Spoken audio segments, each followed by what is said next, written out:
आज हम लोग इस वीडियो के अंदर बात करने वाले हैं कि नीट परीक्षा में यदि आपके 300 प्लस मार्क्स हैं भाई, ठीक है, तो आपको क्या करना है। क्या आप लोग शॉर्ट लिस्ट होगे या नहीं होगे, क्योंकि ओबीसी वाले बच्चों को जनरल कैटेगरी में यदि शामिल किया जाता है, क्योंकि आपने बताया कि सर वहाँ पर ओबीसी का ऑप्शन नहीं था, केवल जनरल का ऑप्शन था एंड जनरल के बाद एससी एसटी का ऑप्शन था। तो क्या हमें यदि ओबीसी वाले बच्चों को जनरल में शामिल किया जाता है तो जो शॉर्ट लिस्ट बनेगी, ठीक है, जो शॉर्ट लिस्ट बनेगी तो क्या जनरल कैटेगरी वाले बच्चों के हिसाब से बनेगी या फिर OBC and general category SC ST सभी को मिलाकर एक कट ऑफ निर्धारित की जाएगी। क्योंकि आप लोगों ने पहली वाली वीडियो देखी होगी जो अभी मैंने बनाई थी। इस वीडियो के अंदर हम लोग सारे डाउट्स क्लियर करने वाले हैं, ठीक है।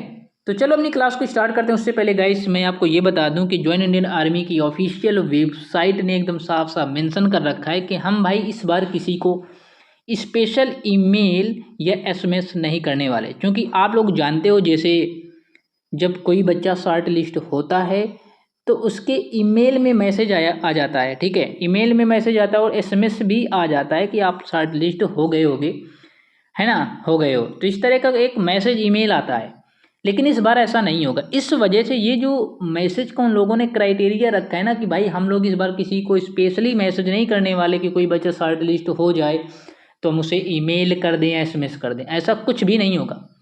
इस वजह से इस चैनल के अंदर आपको सटीक एनालिसिस मिलेगा। जब कोई भी इंफॉर्मेशन यदि एमएनएस के दौरान आती है, ज्वाइन इंडियन आर्मी में कोई भी इंफॉर्मेशन डाली जाती है एमएनएस वाले बच्चों के लिए, तो आपको फट से वीडियो मिलेगी, ठीक है। आपका काम क्या है, बस चैनल को सब्सक्राइब कर लेना, ठीक है। तो चलो अपनी क्लास को स्टार्ट करते हैं, इस पॉइंट पर बात करते हैं भाई, ठीक है, कि नीट परीक्षा में जिन बच्चों के 300 प्लस मार्क्स हैं वो क्या करेंगे, ठीक है। और गाइस यदि आपको इंग्लिश सीखना है भाई ना, तो ये प्लेलिस्ट बनी है, प्लेलिस्ट इंग्लिश ग्रामर कोर्स के नाम से प्लेलिस्ट बनी है। इसमें 57 वीडियो पढ़ी, एकदम शॉर्ट ट्रिक के साथ चीज़ों को बताया गया है, ठीक है, शॉर्ट ट्रिक के साथ चीज़ों को बताया गया है। ये साइंस की वीडियोज पढ़ी हैं और इंग्लिश की भी वीडियो पढ़ी है, एकदम देखना जाकर के हर टॉपिक को डिटेल के साथ बताया गया है शॉर्ट ट्रिक के साथ। लेकिन हम लोग अपनी क्लास को स्टार्ट करते हैं, बात कर लेते हैं भाई कि यदि ऐसा होगा तो क्या होगा। मान लीजिए कि जिन बच्चों के 300 प्लस मार्क्स हैं वो क्या करेंगे, है ना। अब मैं जो बता रहा हूँ इसे बहुत गौर से समझना, बहुत इंपॉर्टेंट पॉइंट पर बात करूंगा मैं आपको। यदि जिन बच्चों के 300 प्लस मार्क्स हैं भाई, ठीक है, जिन बच्चों के 300 प्लस मार्क्स हैं वो अपनी तैयारी स्टार्ट कर दें। वो बच्चा चाहे जनरल कैटेगरी से आता हो या बच्चा ओबीसी कैटेगरी से आता हो या फिर वो एससी एसटी से आता हो, जिन बच्चों के 300 प्लस मार्क्स हैं, ठीक है, जिन बच्चों के 300 प्लस मार्क्स हैं वो भाई अपनी तैयारी स्टार्ट कर दो भाई। क्योंकि एक बहुत बड़ा खेला होने वाला है आप लोगों के साथ।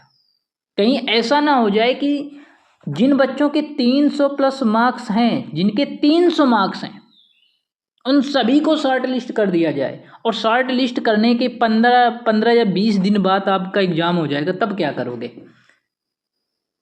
बस यदि आपका मकसद ये हो कि हमें केवल शॉर्ट लिस्ट ही होना है, एग्जाम में पास हों या फेल हों तो वो बात अलग की है। यदि आप लोगों ने इतनी मेहनत की है और कह रहे हो यार नीट में अच्छे स्कोर करने की सोचा है और नीट में अच्छा स्कोर किया भी है, अब शॉर्ट लिस्ट भी हो गए, अब शॉर्ट लिस्ट होने के बाद एमएनएस जब सीबीटी एग्जाम देने गए तो वहाँ पर फेल हो गए, तो फिर शॉर्ट लिस्ट होने का मेरे हिसाब से कोई मतलब नहीं बचा भाई। आप खुद सोचो, बचा मतलब कुछ मतलब नहीं बचा। इस वजह से मैं कह रहा हूँ भाई कि जिसके 300 प्लस मार्क्स हैं उनका 100% हो जाएगा, ठीक है, 100% हो जाएगा। मैं आपने सोचा होगा कि मैं हर वीडियो में कुछ न कुछ थोड़ा थोड़ा चेंजेस कर देता हूँ। मैं इस वजह से चेंजेस करता हूँ क्योंकि जितने बच्चे हैं, जितने लोग इस वीडियो को देख रहे हैं ना भाई, उनसे मैं एक रिक्वेस्ट करूंगा कि भाई आप किस कैटेगरी से हो और आपके मार्क्स कितने हैं, कमेंट सेक्शन में जरूर बताइएगा।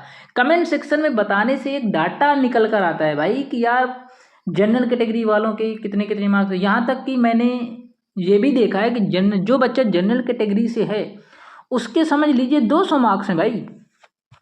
अब बताओ, ये भी तो जनरल कैटेगरी का है, उसके 200 मार्क्स हैं। जो ओबीसी कैटेगरी का बच्चा है उसके 400 मार्क्स हैं, 400 अंक हैं। अब बताओ क्या होगा। तो बस मैं इसलिए वीडियो बना रहा हूँ कि जिसके 300 प्लस मार्क्स हैं वो अपनी तैयारी स्टार्ट कर दीजिए, ठीक है। शॉर्ट लिस्ट आप हो गए, 100% हो गए। तो ये अपने माइंड में कन्फ्यूजन मत पालिए कि हम लोग शॉर्ट लिस्ट नहीं होंगे। जिनके भी 300 प्लस मार्क्स हैं वो तैयारी स्टार्ट कर दो। और जो बच्चा डिफेंस बैकग्राउंड से है उसके यदि 200 प्लस मार्क्स हैं वो अपनी तैयारी स्टार्ट कर दो जा करके। जो बच्चा डिफेंस बैकग्राउंड से है उसके यदि 200 प्लस मार्क्स हैं तो वो तैयारी स्टार्ट कर दीजिए भाई, आपका हो जाएगा। और जो बच्चा डिफेंस बैकग्राउंड से नहीं है, वो चाहे जनरल का हो, चाहे ओबीसी का हो, चाहे SC ST का हो, उसके 300 प्लस मार्क्स हैं तो वो स्टार्ट कर दो तैयारी, ठीक है। तो जाओ तैयारी करो जा करके। तैयारी करने के लिए बेहतरीन, आपको कुछ कोर्स वगैरह नहीं परचेज करना भाई किसी का। इसी चैनल के अंदर आपको इंग्लिश की प्लेलिस्ट मिल जाएगी, वहाँ पर चीज़ों को सीखिए जा करके। इंग्लिश की मैं डेली जो मॉक टेस्ट है वो तो अपलोड करता ही रहता हूँ, ठीक है। अपलोड करूँगा उसे देखिए, क्योंकि उसी बेस पर, उसी पैटर्न पर ही क्वेश्चंस आपके एमएनएस एग्जाम में देखने को मिलेंगे, ठीक है। साइंस की भी क्लासेस देखिए जा करके, जो मॉक टेस्ट अपलोड होता है, जो रीजनिंग की क्लासेस अपलोड होती हैं उनमें अपना स्कोर कमेंट करिए, है ना। तो यार शॉर्ट लिस्ट होने के बाद यदि आप एग्जाम में फेल होते हो तो भाई कोई मतलब नहीं है यार, ठीक है। तो जाओ, चैनल पर नए तो भाई सब्सक्राइब कर लेना। जैसे ही कोई इन्फॉर्मेशन आएगी तो मैं आप लोगों को 100% देने वाला हूँ, ठीक है। तो मिलते हैं अगली वीडियो के साथ, जब तक के लिए bye bye, take care guys.